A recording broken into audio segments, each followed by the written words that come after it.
Hotep, everybody. This is Michael Imhotep, founder of the African History Network and host of the African History Network show. I'm a talk show host, researcher, lecturer, writer, and historian, and national political commentator. It is Tuesday, June 18th, 2024. And I want to talk about this story. I posted on our Facebook fan page, the African History Network, and it deals with recent comments from veteran actor Morgan Freeman. Okay. And it reiterates some comments that Morgan Freeman has made before about Black History Month. Some comments I would say are uninformed comments. This is an article from independent.co.uk. Morgan Freeman says he detests Black History Month, quote unquote, it's not right. He says, my history is American history, and he's promoting a new document. I think it's a documentary or movie he has out. But he did an interview with Variety magazine. And in this interview with Variety, in the new interview with Variety, Morgan Freeman elaborated on those feelings. He said, I detest it.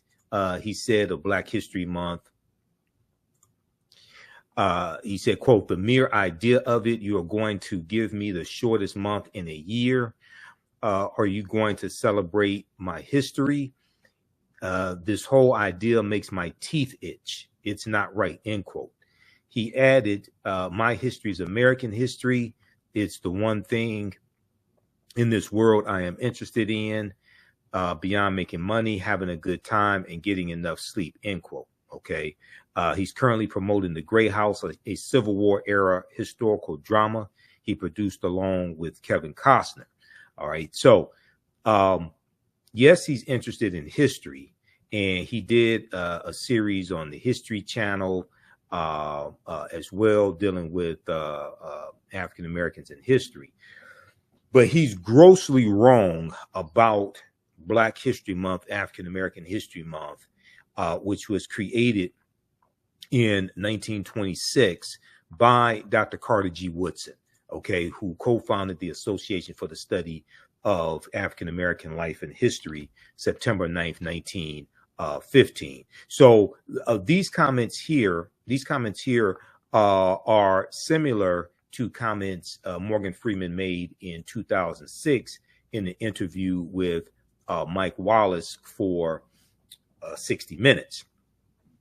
If we just look at this briefly, and then what I'm going to do is on March 31st, 2024, I interviewed one of my friends and fellow historians, Professor Manu Ampim.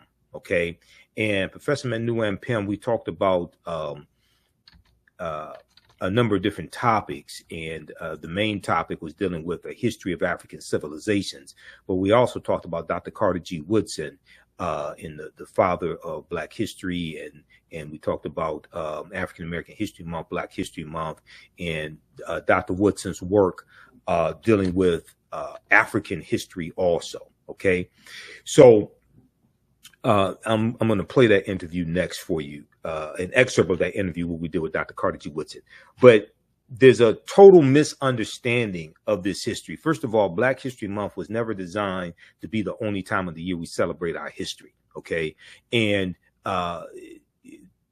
Dr. Carter G. Woodson, when we look here at this presentation that I do for Black History Month, Woodson founded Negro History Week in 1926. He explained the reason behind the celebration in a pamphlet widely distributed months before the first celebration was to take place during the second week in February 1926.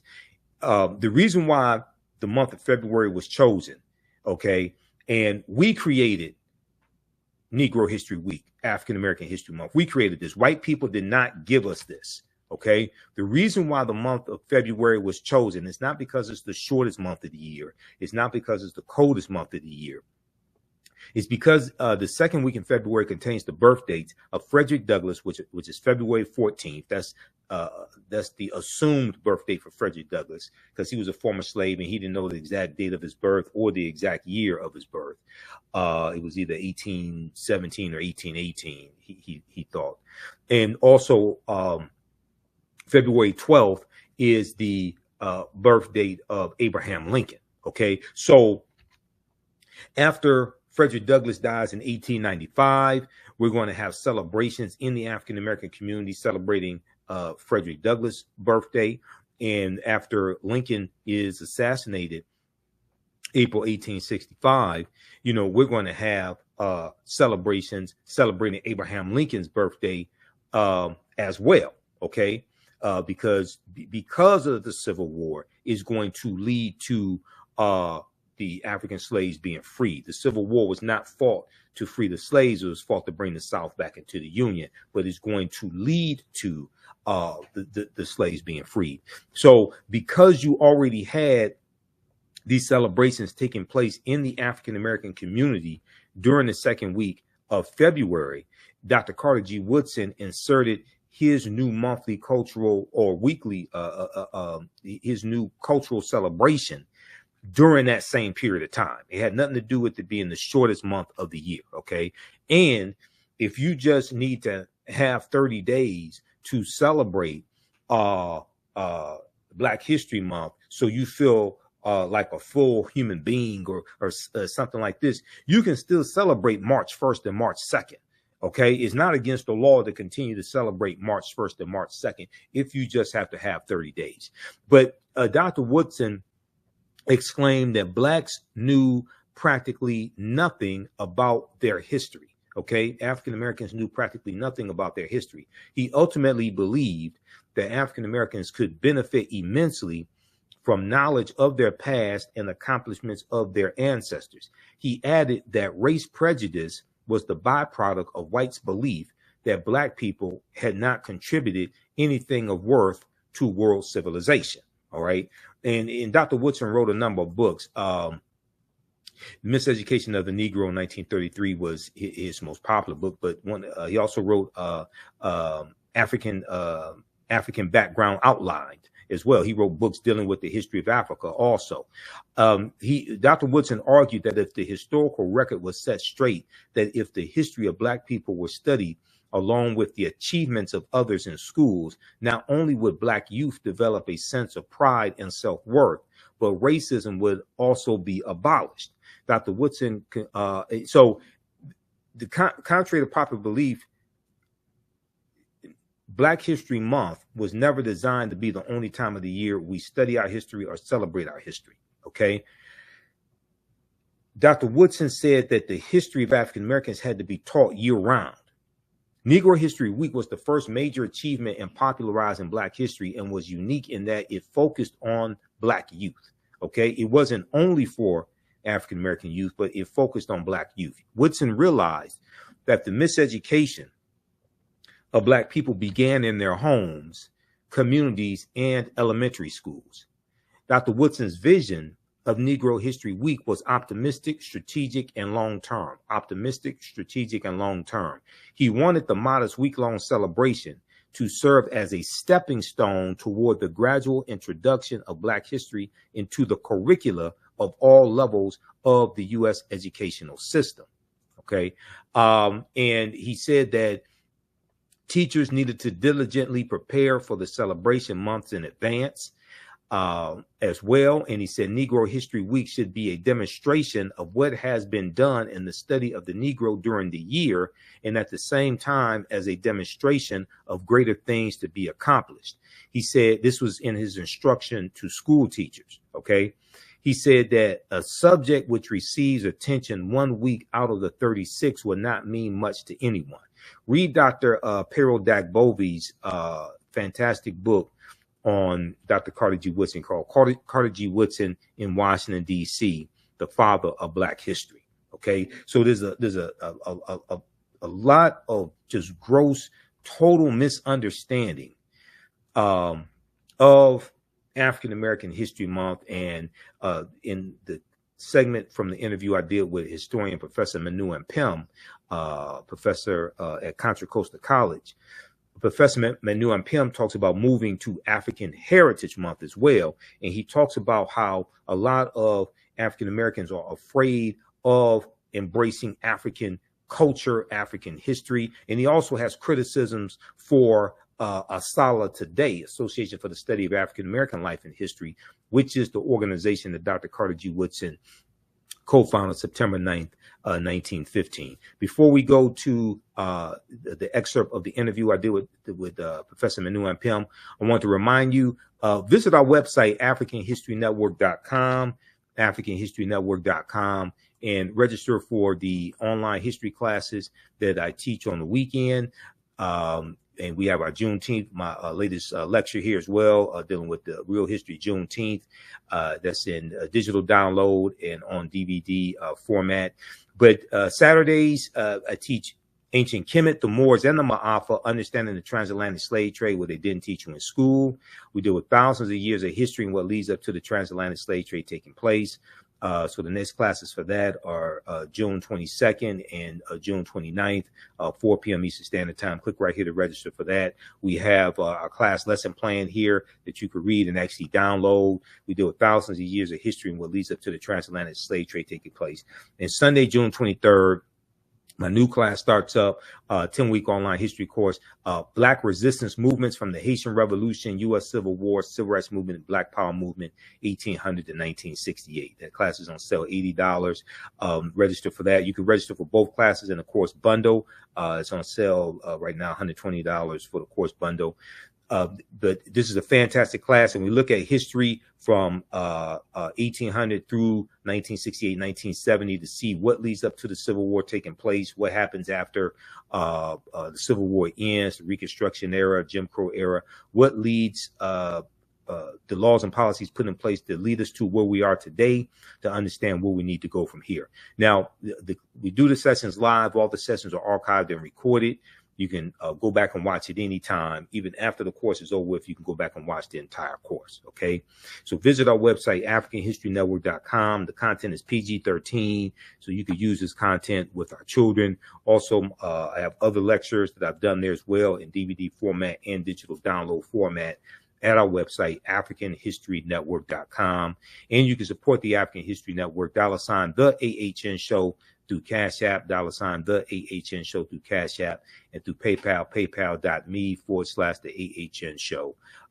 So we have the information right here on the homepage and our link to Cash App and PayPal as well.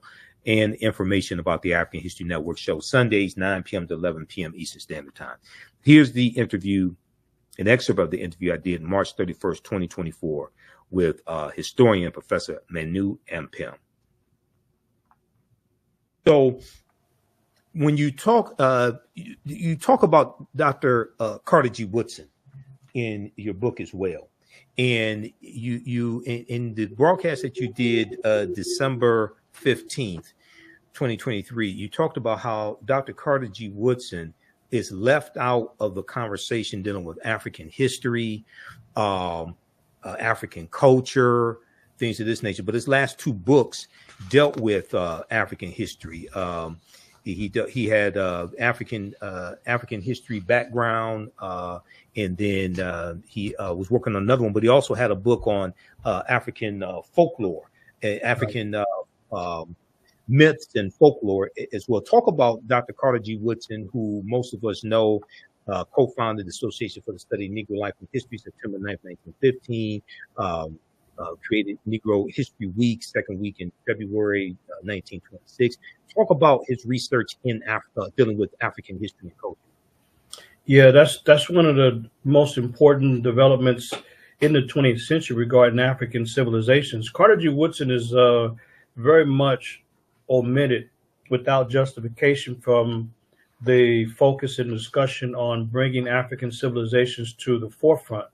One of the things that Woodson did, I mean, he created his organization, the Association for the Study. At that time, it's called Negro Life and History. Now it's Association for the Study of African American Life and History. And Woodson began to do his work in the early 20th century.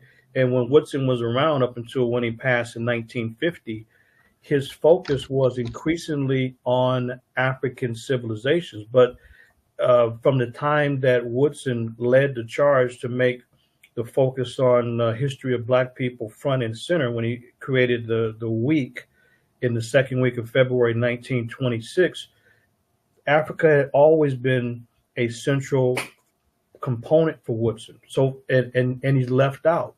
So a couple of things that folks should know: he wrote several books on Africa.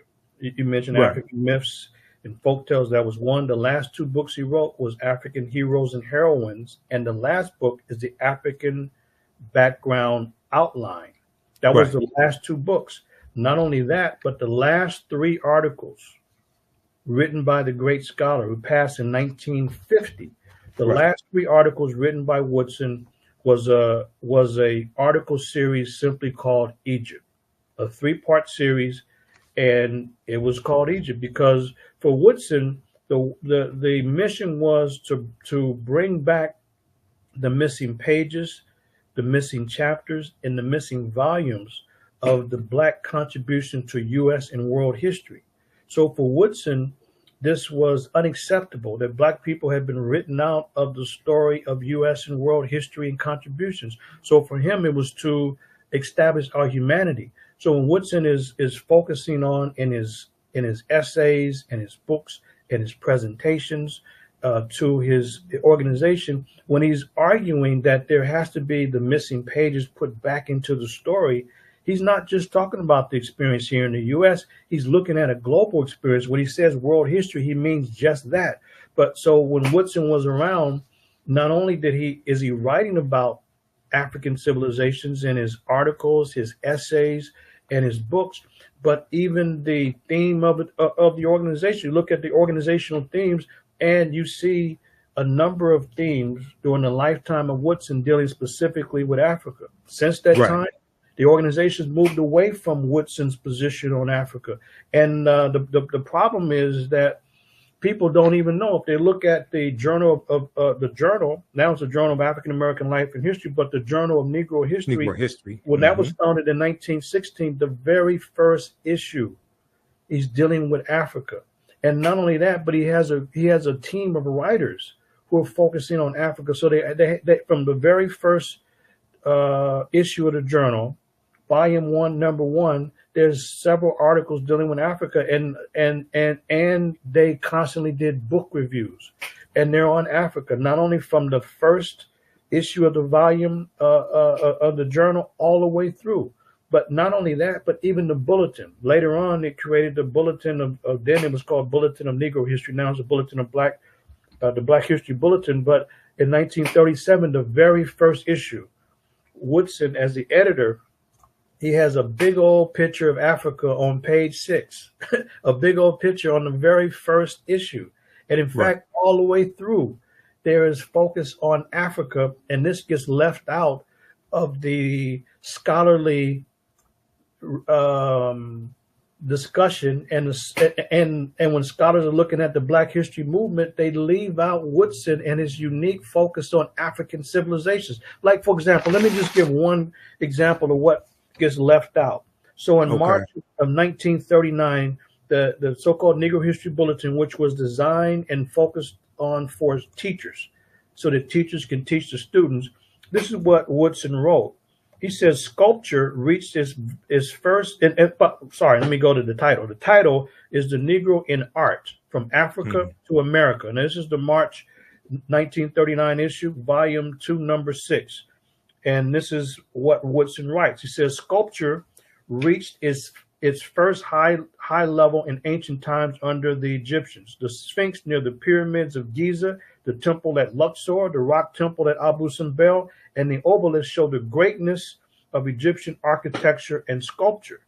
And so he's claiming Egypt or Kemet as an African civilization, but he's writing articles all the way through. He's reviewing books like Lorenzo Turner on Africanisms in the Gullah dialect, and Woodson's reviewing the books like that because Africa was front and center for Woodson. There's not a time that Woodson was not writing articles and or books about Africa, or his organization having themes dealing specifically with Africa. What Osla has done, and you mentioned Daryl Scott, he's one of the last persons defending Woodson when Woodson said that self-publishing is self-defense. And so what the organization has done, they've left out Woodson's work on Africa, not because it's not there, because they're uncomfortable. So Professor Scott, Dr. Scott, he was arguing that how in the world could you disregard the work of Woodson when he established in 1922 the Associated Publishers. He said that Associated Publishers Inc. Yep, the publishing company. 1922. And so the thing is that Woodson said that nobody can edit and change your work if you're publishing yourself. So that's why for him, he can say whatever he wanted to say. Like you had the great book there, The Miseducation. He was able to say what he wanted to say, when he wanted to say it, and who he wanted to say it to. But what the organization did is decide to disrespect the tradition, disrespect Woodson. And now if you want to get the journal, you got to go through the University of Chicago. And Dr. Scott was one of the last battlers to say, this doesn't make sense. This is not Woodson. This is not Woodson's tradition. But guess what?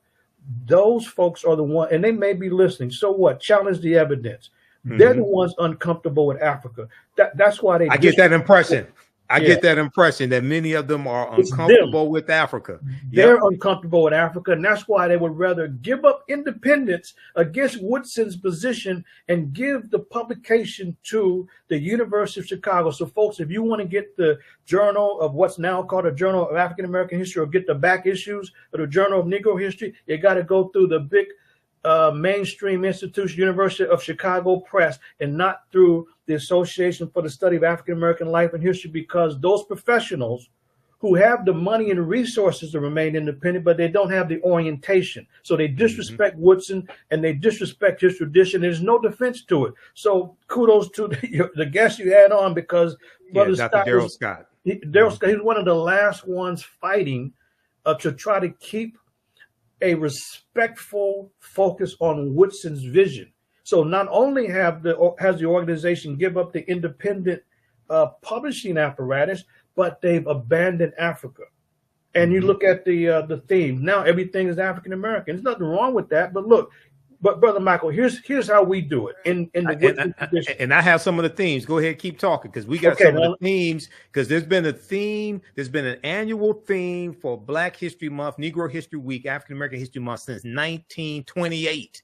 Yes. Okay, and Dr. Woodson picked these themes. He died in 1950. Go ahead and then we're going to go over a few of these themes that dealt with Africa, because most African Americans don't know there's been an annual theme for Black History Month. When I do my presentations on African American History Month, I said we don't have to keep recycling the same 15 to 20 sanitized Negroes every year. We don't understand how powerful this monthly cultural celebration is and why it was actually created. Go ahead. Yeah, as a matter of fact, to that list, we'll also put 1972 on that list: African art, music, literature, and a valuable cultural experience. But look, I'm glad you have that there, because this is new information that gets omitted. So if we look at the focus of the annual themes, Africa's front and center, because when Woodson said that the goal was to put back in the missing pages of world history, what the hell do you think they was talking about? World history is talking about Africa. So that's why you have African themes. And the last African theme was really 1992, because and it was because of the great work of Van Sertima and others who challenged and exposed Columbus. And that's about it since that time. But everything's been just okay. Now here's what we do in the tradition of Woodson. Two important things I want people to know. Number one, in the current theme by Osceola, and they set the national theme for those that follow them. This year is African Americans and labor. So we changed it. It's we have ours was the classical African contributions in art from Africa to the Americas. Because for us, there's no way to separate the Black experience in the Americas from the African background and origin. And so whenever they have a theme only focusing on African American, we add the African component to it every single time. But so they have African Americans in the arts. That's okay, but it's not in the Woodsonian tradition. The Woodsonian tradition would be the achievements in art in Africa and the Americas. That's why I read this article he wrote, "The Negro in Art from Africa to America." That's in the Woodsonian tradition, and but the people are not comfortable with Africa. And like the great Kwame Ture said, if you start your history in slavery, the best you can be is a good slave.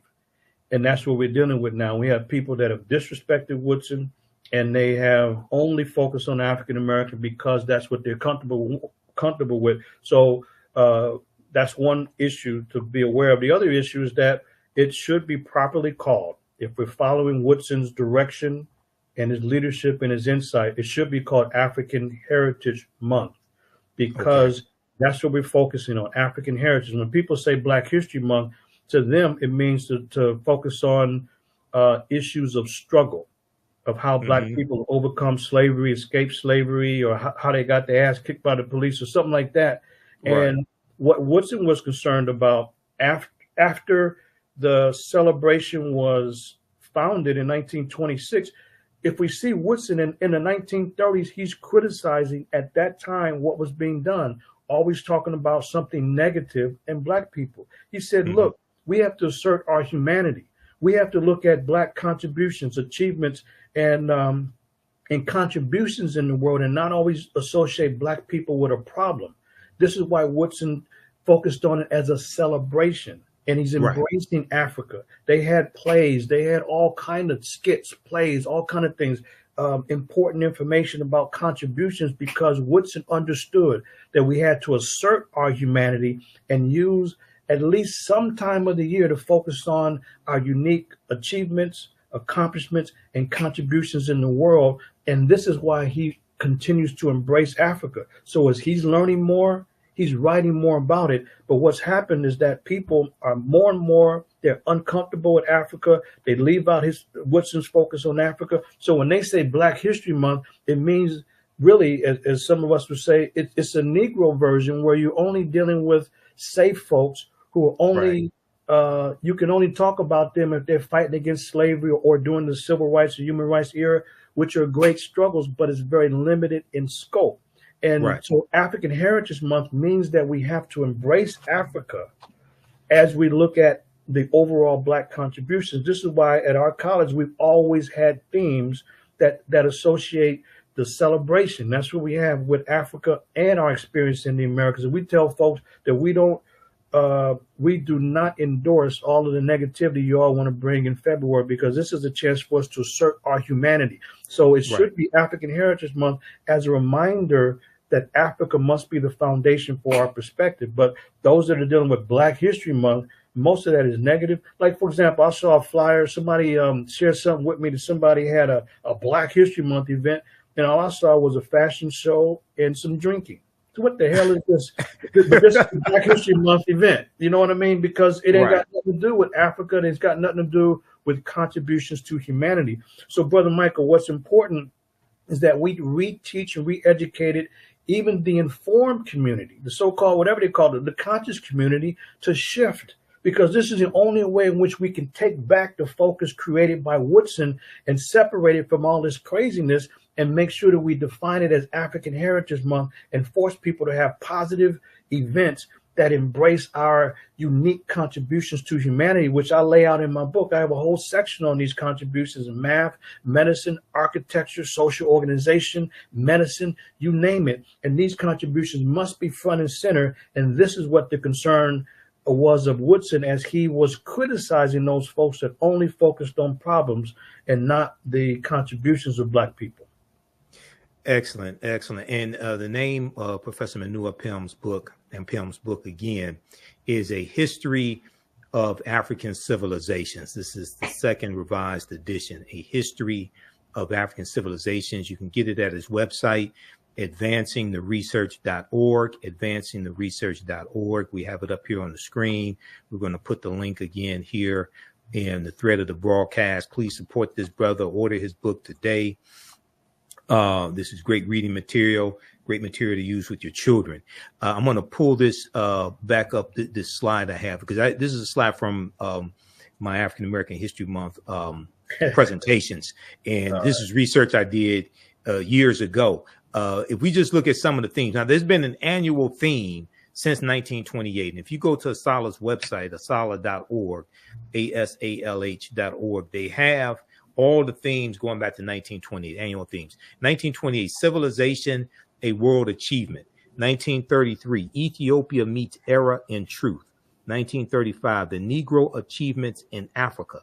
1936, African Background Outlined. Now, we know Dr. Woodson died in 1950, but 1960, the annual theme was Strengthening America Through Education in Negro History and African Culture. I don't understand how you deal with Negro history and African culture, but okay. This is 1960. But in 1971, African Civilization and Culture, A Worthy Historical Background.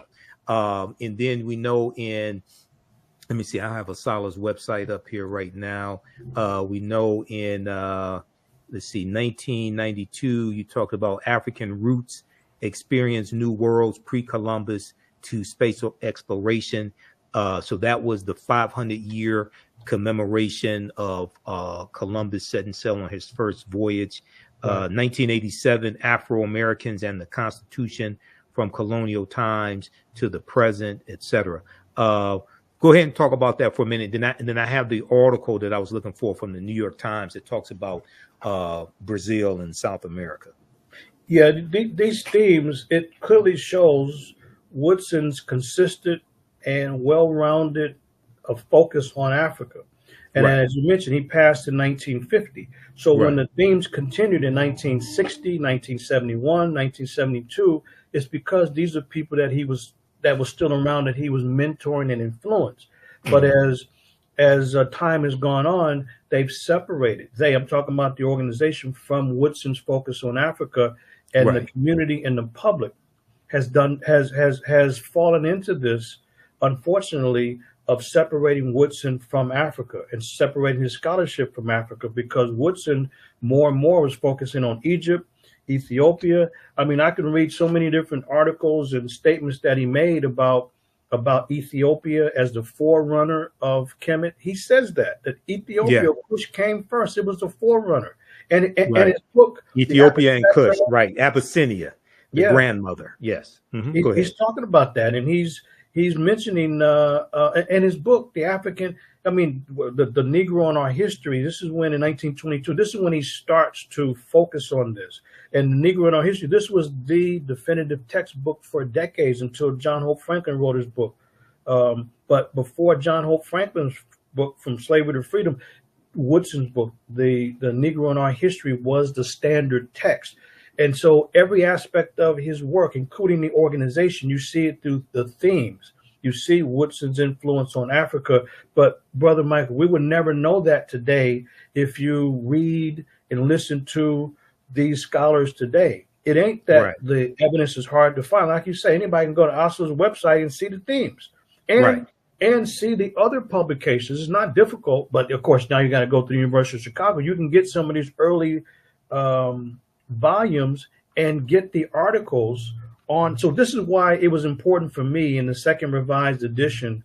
This is why it was important for me to expand the second edition and include a chapter on Woodson, to blow up the myths and misinformation that is across the board. I mean, people who've read a lot, they know about the miseducation of the Negro, but there's a lot of other crucial and critical things that are not known about Woodson because we haven't read deeply enough, and scholars have carefully omitted Woodson's work on Africa. And that's why it's very important for me to get this information out. And when I've been doing presentations, people have been very surprised. Like for example, to show you Woodson's work, as he's the editor of the journal, so Journal of Negro History, Volume 1, Number 1, January 1916. Look, they have the first issue. This is what was impressive about Woodson. He wasn't writing alone. He had a team of writers that was making this contribution. So Monroe wrote a piece called The Passing Tradition and the African Civilization. This is the very first issue. And then there's Stafford, who wrote a book, The Mind of the African Negro, Africans, as reflected in this Proverbs. Then there is, and then there's a book review, another book review, Negro Culture in West Africa. Mm-hmm. So you got this in the very first volume. Woodson pulls together a pool of writers to help support his writing and scholarship in the area. So it's a body of writers focusing on Africa in the very early period, over 100 years ago. And we would never know that until we pull up those themes, which are public. You don't even have to register and become a member to see that. And then, and you got the journal, and there's the bulletin, plus there's Woodson's work. So this is why I added the chapter to the book, in order to blow up this nonsense about the misrepresentation. You talk about the miseducation of the Negro. This is miseducation all over again by his own organization, miseducating people about their own founder. And I'll challenge anybody, because documentation beats conversation is right there. And, absolutely. And this is a key. And you know what? This is the second time in my research that I found this. The first was when I was shocked to see that the biggest file that Dr. King kept was his file on Africa and the African liberation movements. So here you got two 20th century giants, and people around them have totally misrepresented the record because they're not comfortable. And not because these men didn't focus on Africa, it's because the propagandists have decided to omit this information. That's why it's so crucial, brother, to challenge people and make sure that we begin to call it and conceive of it and execute February as African Heritage Month, to break away from the craziness around Black History Month, where you got nothing but superficial events that have nothing to do with Woodson, and we should not want any part of that. And just to give people example, if they don't know what I'm talking about, they had an event at UC Berkeley out here a few years ago. It was some black guy. He had apparently success at getting some white nationalists out of the KKK. So that became a Black History Month event to show his success in getting some white supremacists out of the KKK. And they put that on our website at the college. Somebody told me about it. I said, you know what? You got a few minutes to take that nonsense down. So we don't support that. How in the hell does this become a part of our sacred celebration? You know, it's about achievements, accomplishments and contributions in the world, and to assert our humanity and not deal with all of the negativity that we hear and know about and learn about all the time. We cannot always associate Black people with a problem, but that's why I'm focusing on it and really telling the community we got to break away and move forward in February in the Woodsonian tradition and embrace Africa. Exactly. And just so people know, Dr. Woodson chose the second week in February, not because February is the shortest month of the year, but because it contains the birth dates of Abraham Lincoln and Frederick Douglass, the assumed birth date of Douglass. Douglass didn't know his exact birthday, so he took the birth date of February 14th. Most of us know that as Valentine's Day. And then Abraham Lincoln's birthday, February 12th, because going back to when Frederick Douglass dies in 1895, basically each birthday after that, we had celebrations in our community for Frederick Douglass. And then also there were celebrations that we had in our community for Abraham Lincoln's birthday as well, after, Lincoln's assassinated in 1865. So because those two you already had those celebrations taking place in the African-American community, Dr. Woodson inserted this new cultural holiday, this new cultural celebration into that period. Okay, so that's why it's in February. It has nothing to do with February being the coldest month of the year, the shortest month of the year. And it's not something white people gave us either. Right. I hear this myth also. White people gave us the month of February. No, we took it. Okay, we created this. To the class. Visit our website, AfricanHistoryNetwork.com, AfricanHistoryNetwork.com. Scroll down past the first online course that I teach, Ancient Kemet, the Moors, and the Ma'afa, Understanding the Transatlantic Slave Trade. You can still register for that class. But this new one right here, Black Resistance Movements, this really ties into the political climate, what we see going on in America right now, the backlash against diversity, equity, and inclusion, the resistance against any type of reparative justice or reparations, the attack on voting rights as well, the January 6, 2021 insurrection, which was political violence. All of this is what we see. The seeds of all this during this period of time from 1800 to 1970. Okay, so this 10-week online course, Black Resistance Movements from the Haitian Revolution, U.S. Civil War, Civil Rights Movement, and Black Power Movement. You can register right here for it. Click right here, register for full course. It's on sale, $80. You can register for both classes. We have a bundle pack for $120. It's about a $300 value. There's going to be some bonus content. You're going to get my Juneteenth lecture free when you register for this new class as well, Black Resistance Movements. Okay, so visit our website, AfricanHistoryNetwork.com. and register for it, and we'll see you in class. Hotep, everybody. This is Michael Imhotep, founder of the African History Network and host of the African History Network show. It is Sunday, June 23rd, 2024, and we are live. I wanted to come on and talk about my new online history course that is starting up today. I'm getting ready to jump off of here and start teaching this class. It's called Black Resistance Movements from the Haitian Revolution, U.S. Civil War, Civil Rights Movement, and Black Power Movement, 1800 to 1968. So this is an exciting 10-week online course that I'm teaching. I wanted to come on and give you all a brief overview of the class. Okay, so this class focuses in on history from 1800 to 1968 till about 1971 with the start of the war on drugs. Declared June 17th, 1971 by Richard Nixon. Okay. And this class focuses on what leads up to the Civil War taking place. What are some of the laws and policies put in place that lead us to where we are right now? We deal with the Jim Crow era, the Reconstruction era, in the aftermath of the insurrection that we saw on January 6, 2021 at the U.S. Capitol. Many leading historians drew parallels between the violence that we saw January 6, 2021 and the Reconstruction era, which is from 1865 to 1877. Okay, the Reconstruction era, right after slavery ended.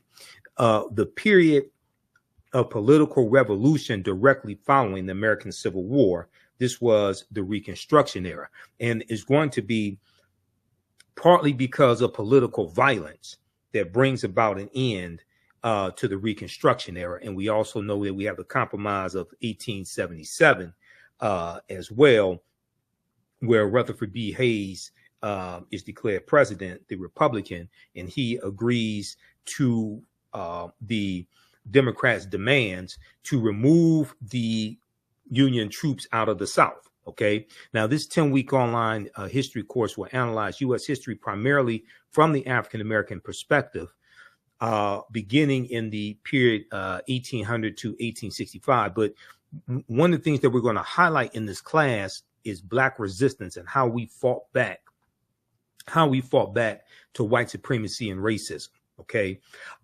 This course looks at different ways African Americans fought back against racism between 1800 to 1968. Your understanding of politics is directly related to your understanding of history. Your understanding of politics is directly related to your understanding of history.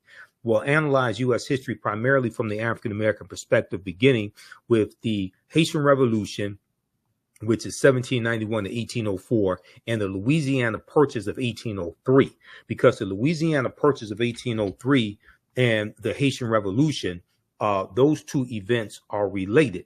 And we know that the Louisiana Purchase is going to double the size of the U.S. at the time. And the U.S. is going to get 828,000 square miles of land from France. And one of the reasons why France sold this land is because France and Napoleon and were getting their behinds kicked by the Haitians in their colony of Saint Dominique that those Africans are going to call Haiti. Okay, and then we call it Haiti. And Haiti is the Arawak word for that island nation of Haiti. Okay, this is where that comes from, Haiti. And we talked about this in my class, the class that I taught yesterday, Ancient Kemet, the Moors, and the Ma'afa, Understanding the Transatlantic Slave Trade, what they didn't teach you in work, didn't teach you in school. That Haiti is an indigenous Arawak word, which means mountainous land, mountainous land.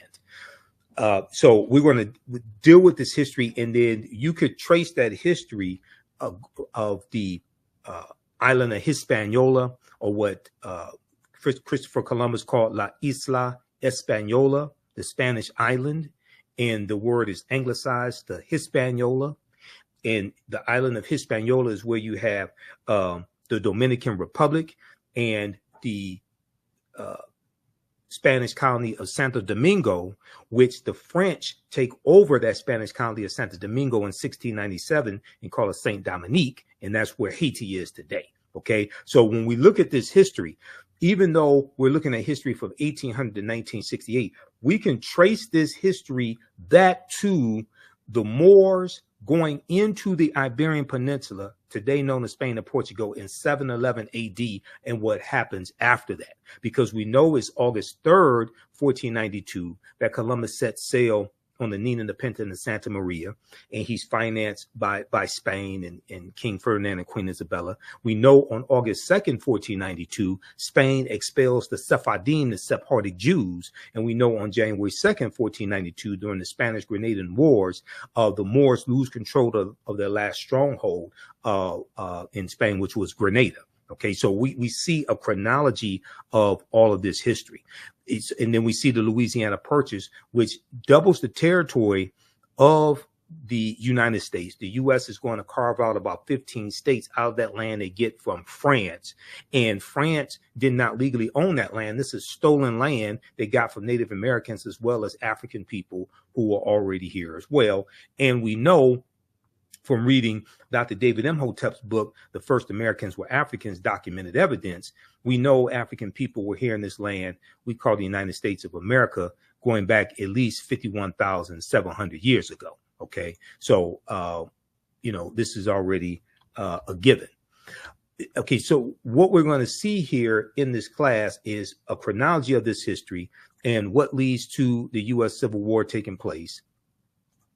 We'll look at things like the Missouri Compromise of 1820, okay, the Kansas-Nebraska Act of 1854.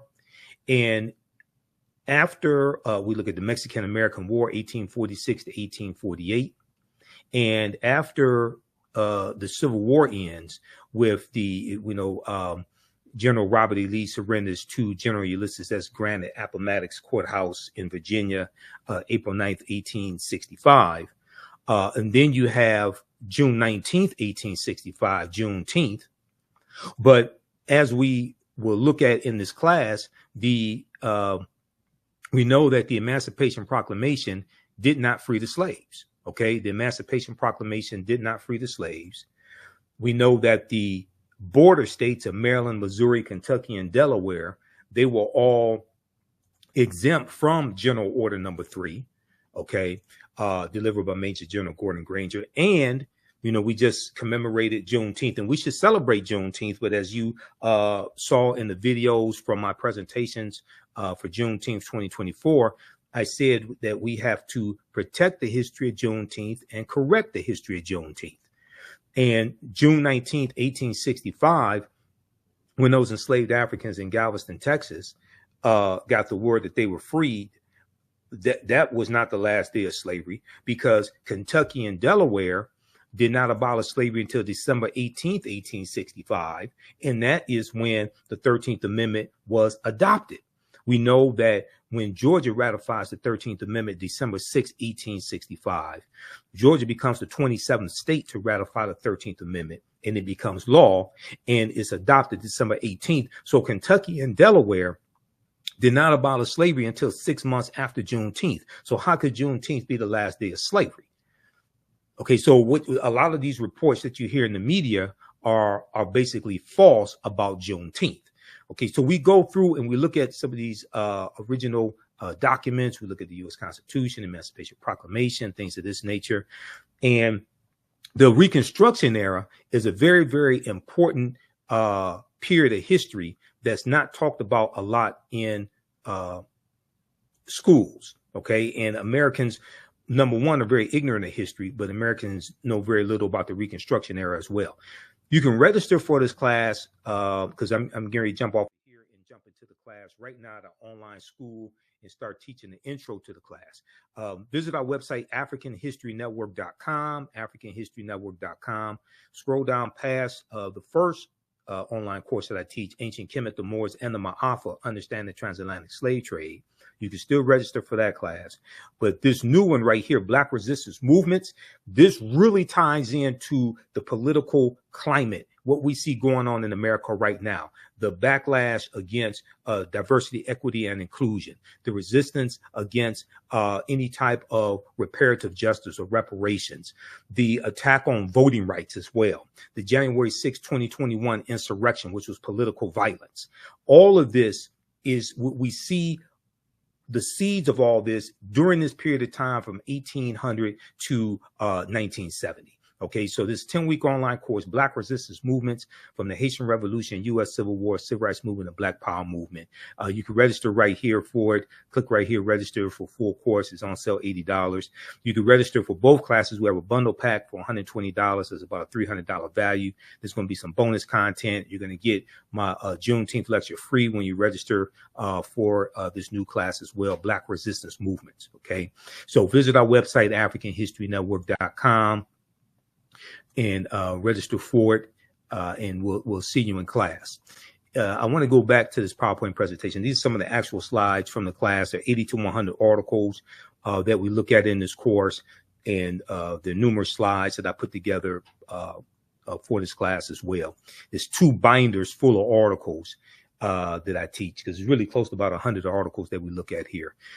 So we go through, we look at the 13th Amendment. Now, contrary to popular belief, people think the 13th Amendment has an exception clause because it says, except as punishment for a crime whereof the party shall have been duly convicted, shall exist within the United States or any place subject to their jurisdiction. So people are under this misconception, oh, well, this is why you have mass incarceration, because of the 13th Amendment. No, that's false, okay? What is the 13th Amendment? What law is the 13th Amendment based upon? The 13th Amendment is based upon what's known as the Northwest Ordinance of 1787.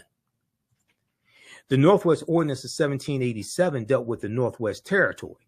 It dealt with Michigan, Ohio, Indiana, Illinois, Wisconsin, and Minnesota.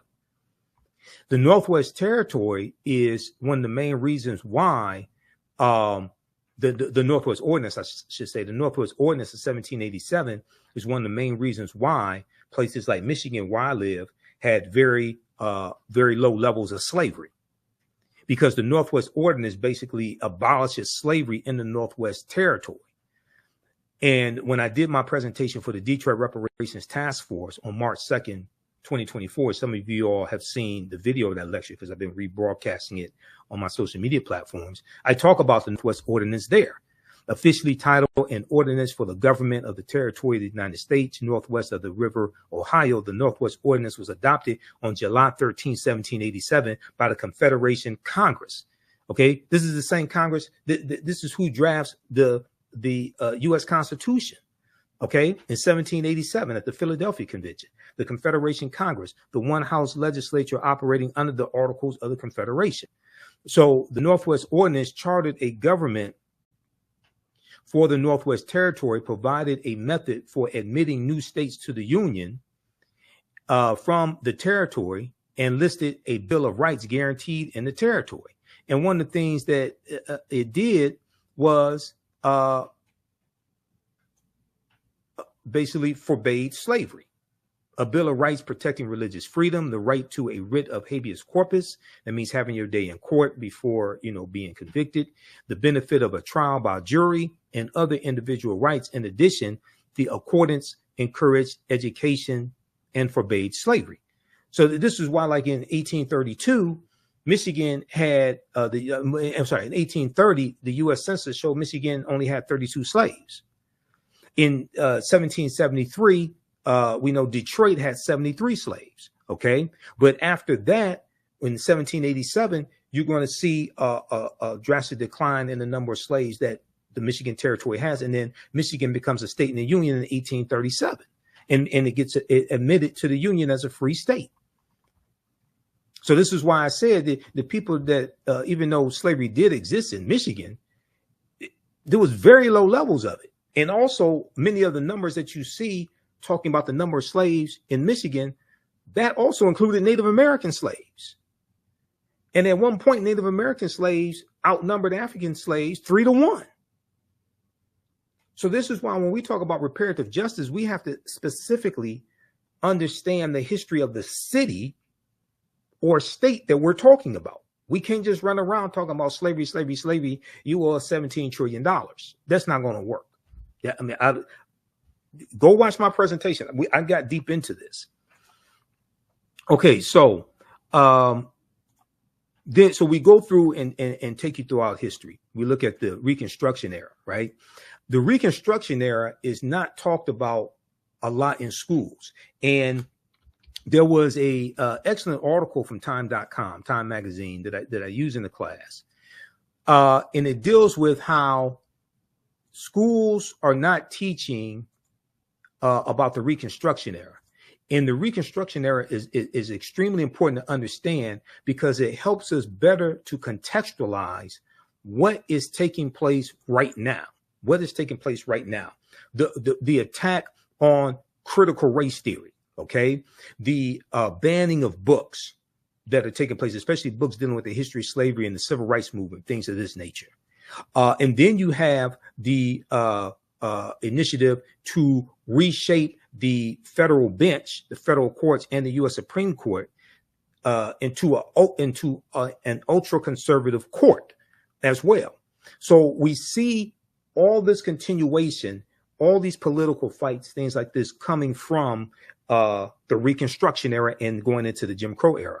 A new report finds that 45 states are failing to teach students about the period that shaped race relations after the Civil War. Now, this is an excellent article from January 12, 2022 by Olivia B. Waxman for Time magazine. And this was basically a year and 6 days after the January 6, 2021 insurrection. In this article, it says in the aftermath of the insurrection a year ago at the U.S. Capitol, many leading historians drew parallels between the violence that we saw January 6, 2021 and the Reconstruction era, the period of political revolution directly following the American U.S. Civil War. So Civil War is 1861 to 1865. Quote, now, Eric Foner is one of the top historians when it comes to the Reconstruction era. Okay. Historian Eric Foner said, quote, the events we saw reminded me very much of the Reconstruction era. Okay. The events we saw reminded me very much of the Reconstruction era and the overthrow of Reconstruction, which was often accompanied or accomplished, I should say, by violent assaults on elected officials. So whether we have like the Clinton, Mississippi riot of 1875, where President Ulysses S. Grant refused to intervene. He implemented his non-intervention policy, but he intervened in 1871 using the Ku Klux Klan Act of 1871, and he cracked down on Ku Klux Klan activity in South Carolina. He declared martial law in 9 counties in South Carolina, and this is after Congress passed the third of the enforcement acts, and this one is section 241 of U.S. Code, is known as the Ku Klux Klan Act of 1871. Okay, now Eric Foner is the author of the book Reconstruction, America's Unfinished Revolution, 1863 to 1877. He said this in an interview with the New Yorker magazine published a week after the January 6, 2021 insurrection. Now, scholars say studying the aftermath of the U.S. Civil War can help put into context many of the most seminal events in the U.S. in recent years, from the brutal murder of George Floyd, May 25th, 2020, okay, in Minneapolis, Minnesota, by Derek Chauvin, to the voter suppression laws enacted after African-American voters played a big role in helping Joe Biden and Kamala Harris be elected president and vice president in 2020. But despite the timeliness of the era in today's climate, many students in American schools will not get a full education on Reconstruction until they get to college. But majority of them are not going to go to college. The Reconstruction era, understanding this is why when I talk about Juneteenth, I say we can't deal with just one day in history.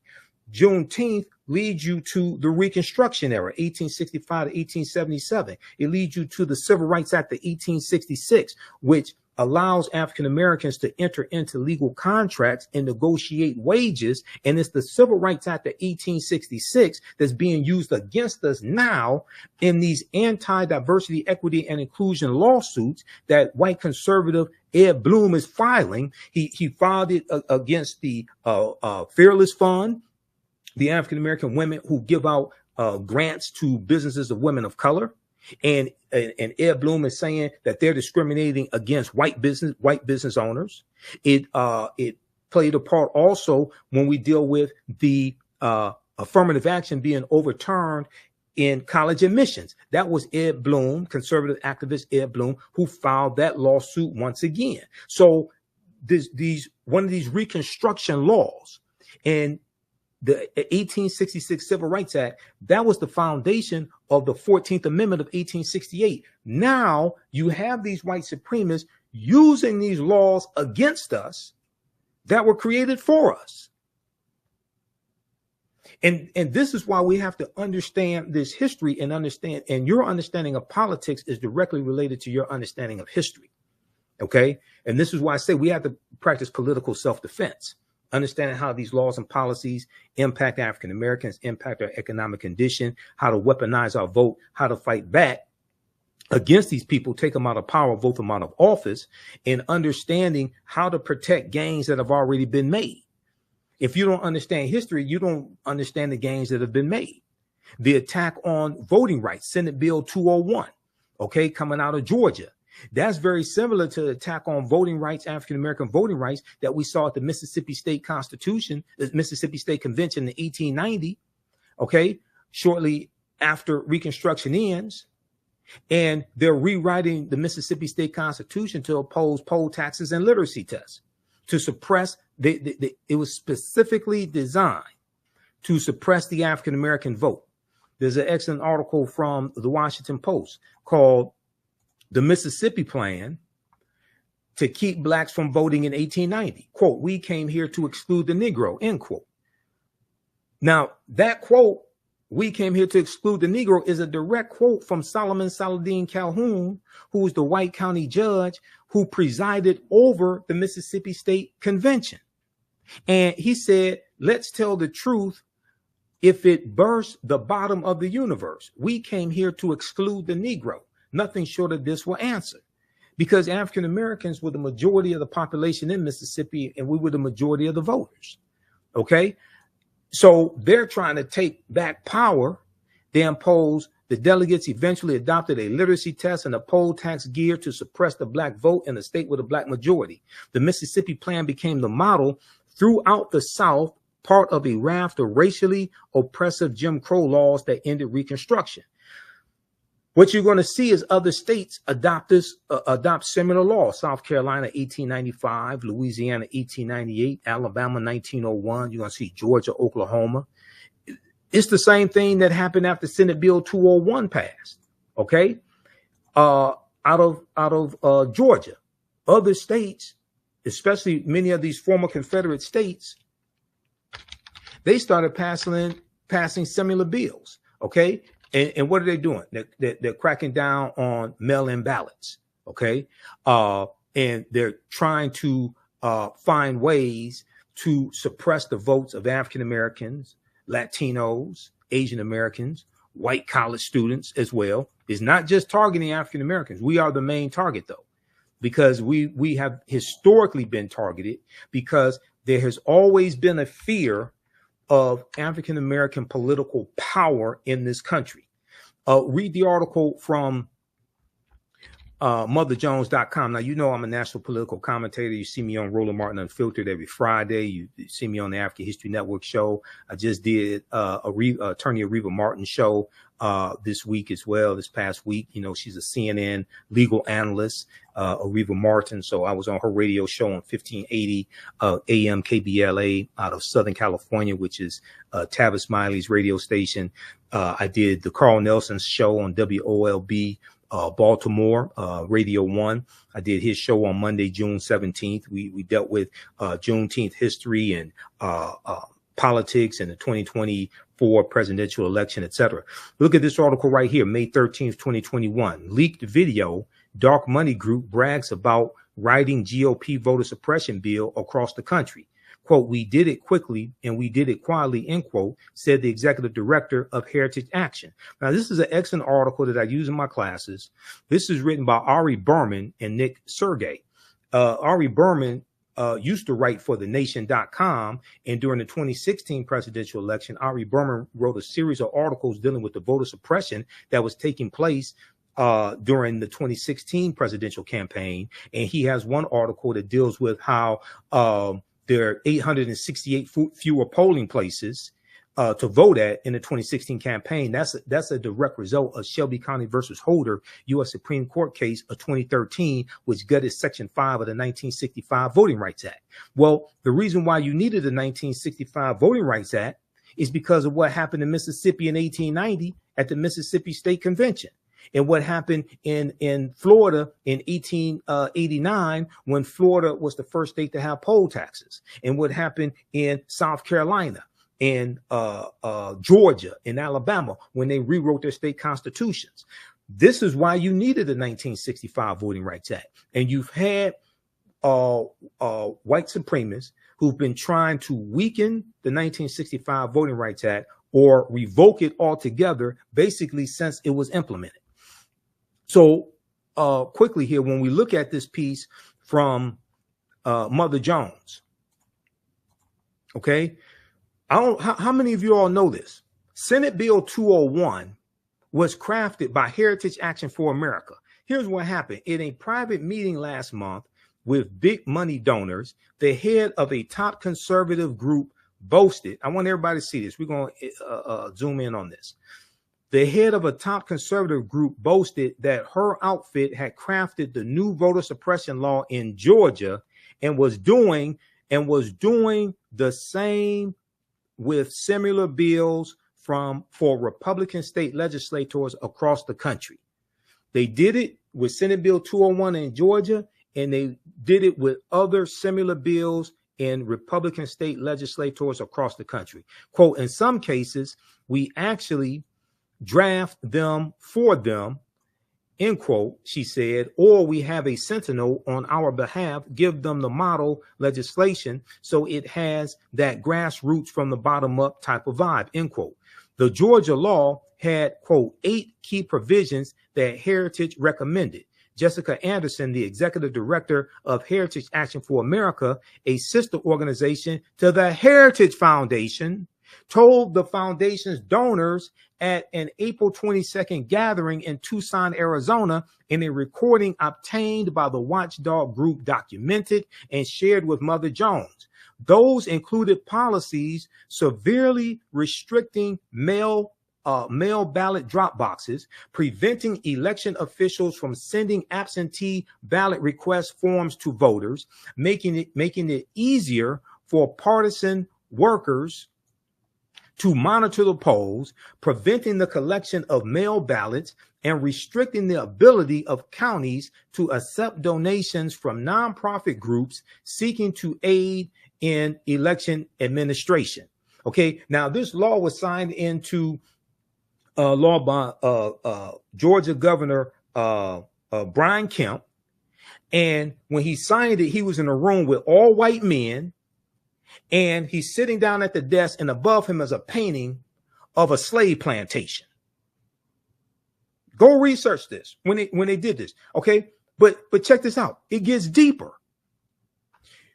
Do you know who the Heritage Foundation is?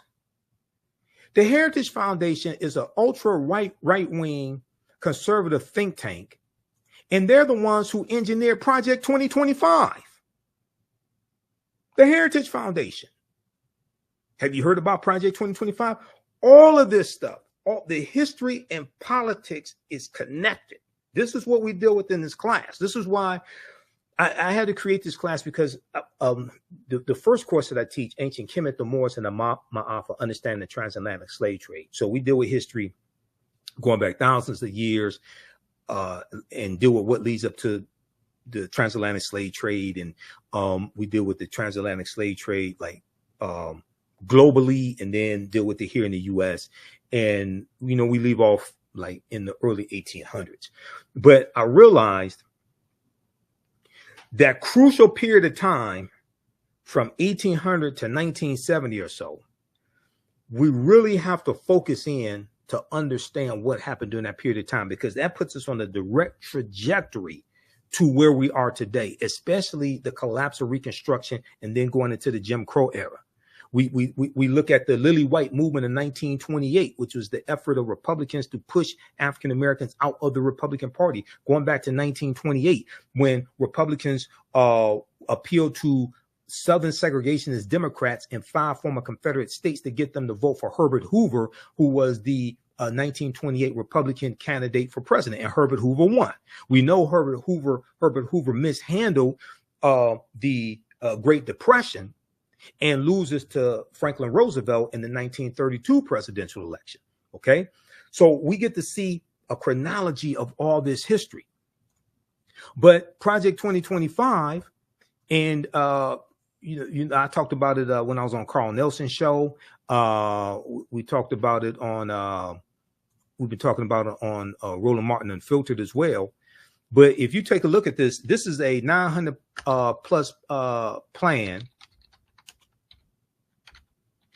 dealing with ultra right-wing policies that conservatives want to get put in place. And you have about 100 of these right-wing organizations that are signed on to Project 2025. I'm pulling up here an article. Okay, now there's numerous articles on this. Here's one from USA Today. If you haven't heard about Project 2025, you got to go research this. What is Project 2025? The Presidential Transition Project Explained. Now, this is from June 10th, 2024 from USA Today. This deals with giving more power to the president. This deals with getting rid of the Department of Education. This deals with the nationwide ban on abortion. This deals with weaponizing the Department of Justice as well.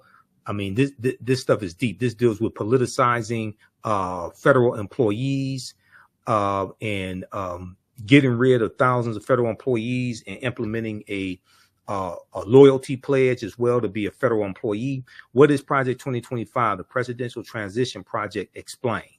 This is from the USA Today.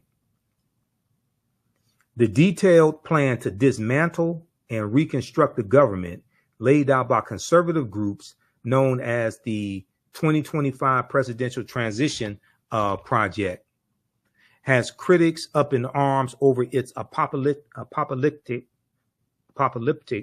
and authoritarian nature.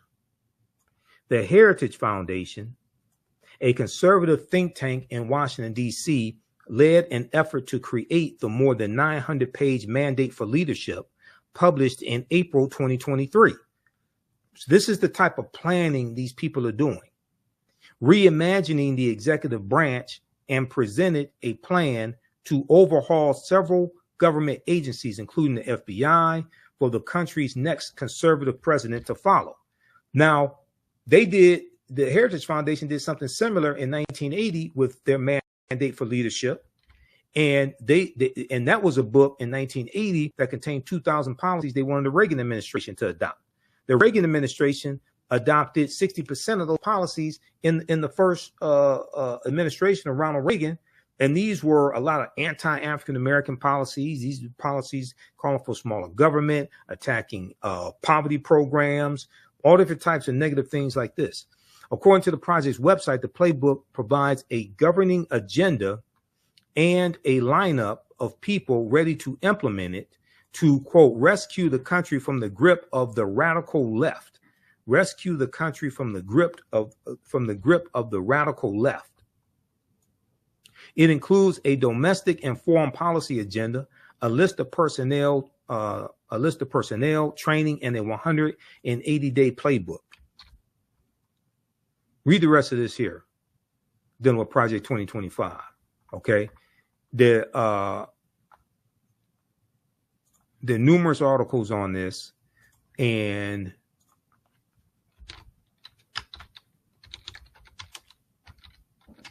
let me pull up something here. This is one from, let's see.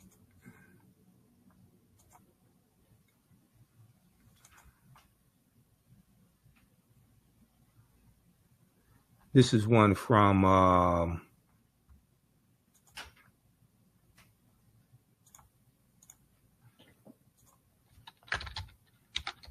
hold on, I'm not gonna pull up that one. That's a video.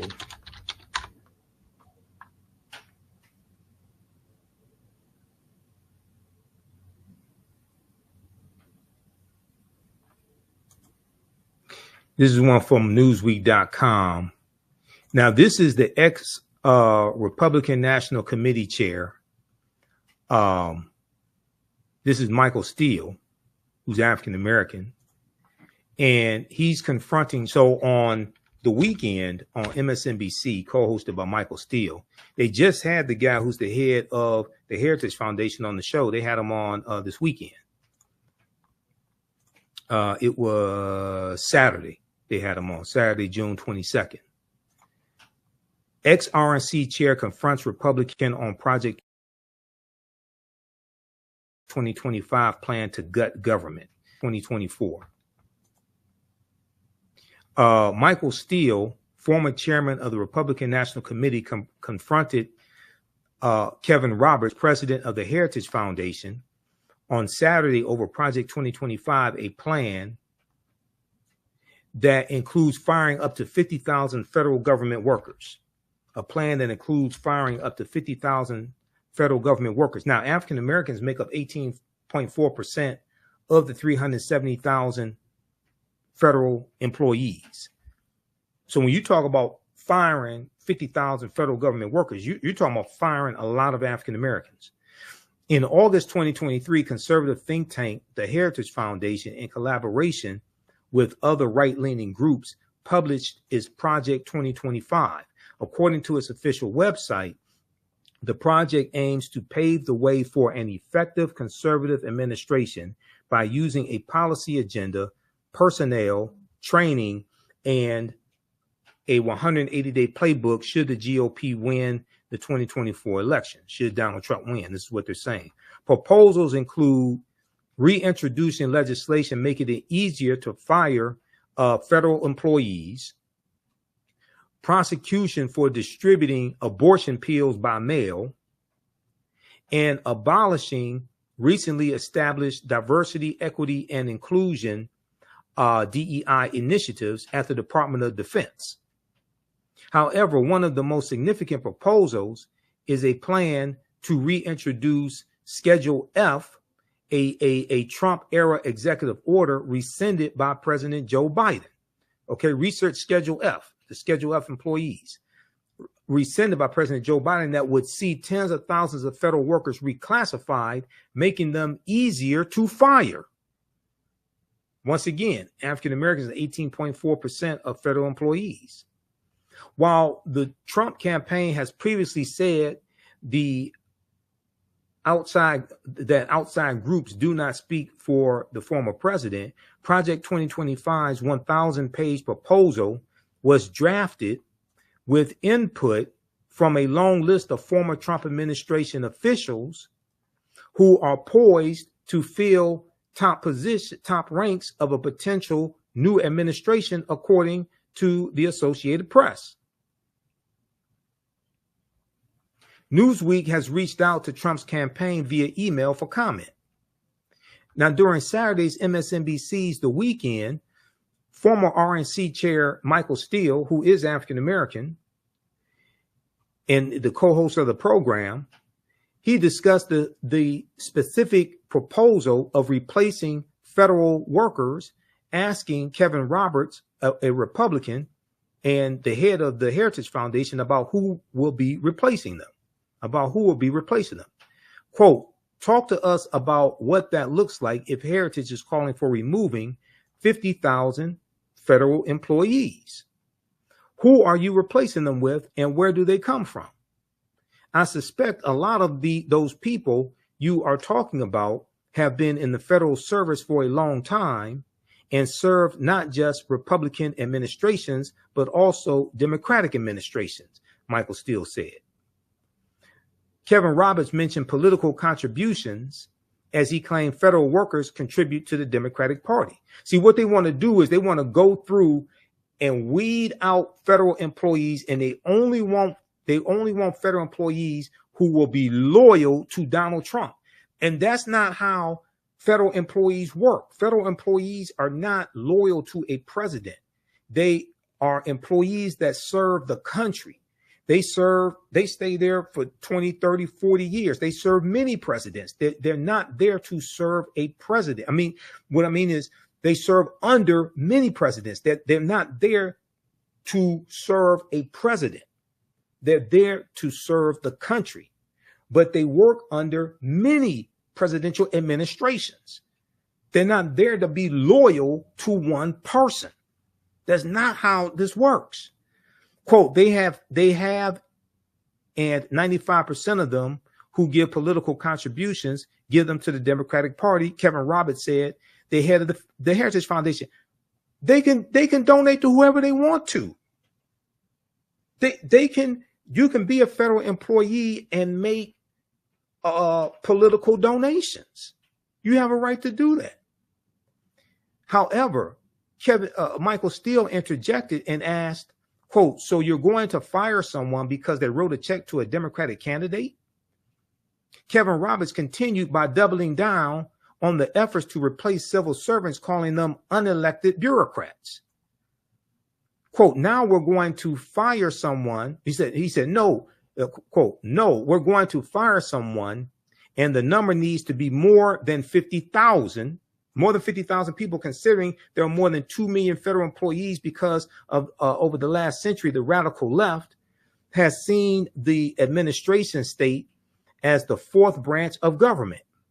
They're unelected bureaucrats, but ultimately we have to devolve power from the imperial city of Washington back to the people. You listen to this guy. This guy sounds crazy as hell. Go to MSNBC.com. Go to The Weekend, watch the interview that they did, that the TV, not the pop artist, The Weekend, not him, the political show on MSNBC, The Weekend. Okay, with Michael Steele and Simone and Menendez. Okay, go watch that. They interviewed Kevin Roberts Saturday, June 22nd, 2024. This dude sounds like a Trump bobblehead, full of conspiracy theories. And he's the head of the Heritage Foundation. This is the organization that created Project 2025. Not only that, the 226 federal judges that Donald Trump got confirmed, and the 3 Supreme Court judges, those judges came from lists submitted to him from the Heritage Foundation and the Federalist Society. Go research that.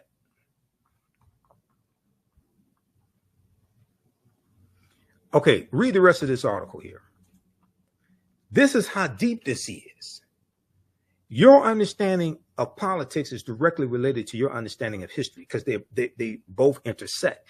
And when we study history from 1800 through 1970, and we're going to end in 1971 with Richard Nixon declaring his war on drugs after he ran for president in 1968 and won in 1968, and he won on the platform of law and order, which basically means lock up black people, protect white people. And he ran on a backlash to the civil rights movement, the Black Power movement, the rebellions taking place across the country, attacking the anti-poverty programs that the Great Society programs from President Johnson. He attacked a lot of those programs as well. Okay. So so how do you all like this type of information? Give us a thumbs up, give us a heart, give us a like. This is a very, very timely class. And this helps you to better understand what's taking place in the country right now, dealing with politics, news events, people reclaiming the Confederacy.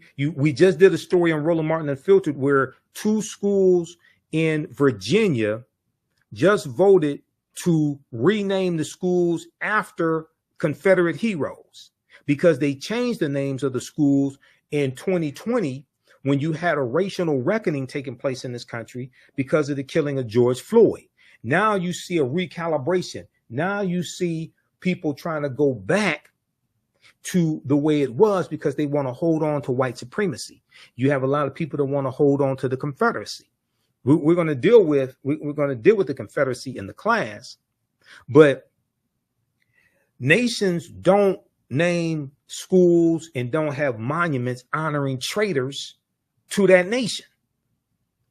The Confederacy, these were traitors who committed treason based upon Article 3, Section 3 of the U.S. Constitution. The U.S. Constitution defines treason. And they committed treason based upon Article 3, Section 3 of the U.S. Constitution.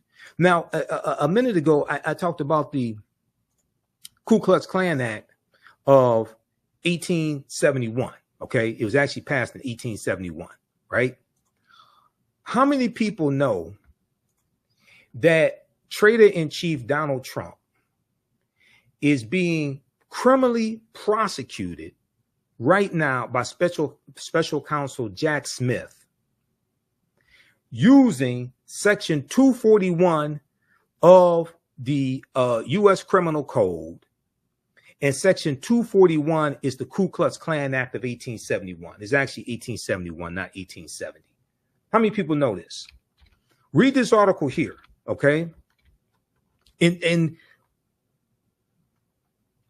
once again, this is an example of how we see history and politics coming together, and how historical events shape policy and laws, and then laws shape historical events.